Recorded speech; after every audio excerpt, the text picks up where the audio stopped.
తొలగించేటటువంటి కాదు. బడ్జెట్లో మొత్తం టోటల్గా అంతా అర్థమైపోతుంది, దేనికి ఎంత కేటాయించాలో అర్థమైపోతుంది.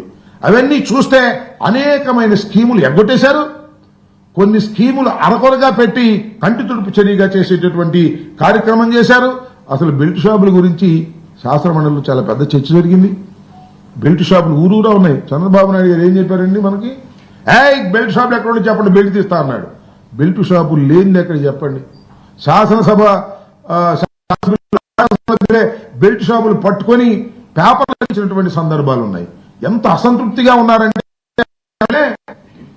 ఎవరో ఒక శాసనసభ్యుడు మాట్లాడాడు, మేము వచ్చేటప్పుడు అద్భుతాలు జరిగిపోతాయి, మేము అది చేస్తాం ఇది చేస్తాం చెప్పాము, వచ్చాము ఏం చేయలేకపోతున్నాము, దౌర్భాగ్యంగా ఉంది అని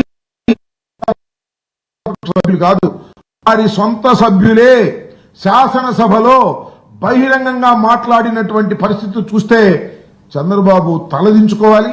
చంద్రబాబు ప్రభుత్వం ఎంత దౌర్భాగ్యంగా పనిచేస్తుందో, చివరికి సొంత సభ్యుల్ని కూడా సంతృప్తి పరచలేనటువంటి దీన స్థితిలో ఇవాళ ప్రభుత్వం ఉండి పేపర్లో మాత్రం అద్భుతంగా రాంచుకునేటటువంటి కార్యక్రమాలు చేస్తున్నారు. ఏ వాగ్దానాన్ని కూటమి ప్రభుత్వం పరిపూర్ణంగా ఉపయోగించుకోలేనటువంటి పరిస్థితి చేస్తుంది. ఇది చాలా ద్రోహం. అప్పులు సంగతి పక్కన పెట్టి ప్రభుత్వానికి వస్తే మేము అనేకమైనటువంటి కార్యక్రమాలు చేస్తామని చెప్పారు. బడ్జెట్ సమావేశాల్లో చూస్తే వాటికి తగ్గటువంటి దాఖలాలు ఎక్కడా కనిపించనటువంటి పరిస్థితి కనిపిస్తా ఉంది. ఇలాంటి దుర్మార్గమైనటువంటి ప్రభుత్వం ఇవాళ రాష్ట్రంలో పనిచేస్తుందనే విషయాన్ని కూడా మీకు ఈ సందర్భంగా నేను చెప్పదలుచుకున్నాను. శాసనసభలో జరిగినటువంటివన్నీ కూడా కేవలం ఉత్తుత్తి కార్యక్రమాలే జరిగాయి. కొన్ని అయితే మాత్రం చాలా స్పష్టంగా శాసనసభలోనూ శాసన మండలిలోనూ ప్రభుత్వం అంగీకరించక తప్పలేదు.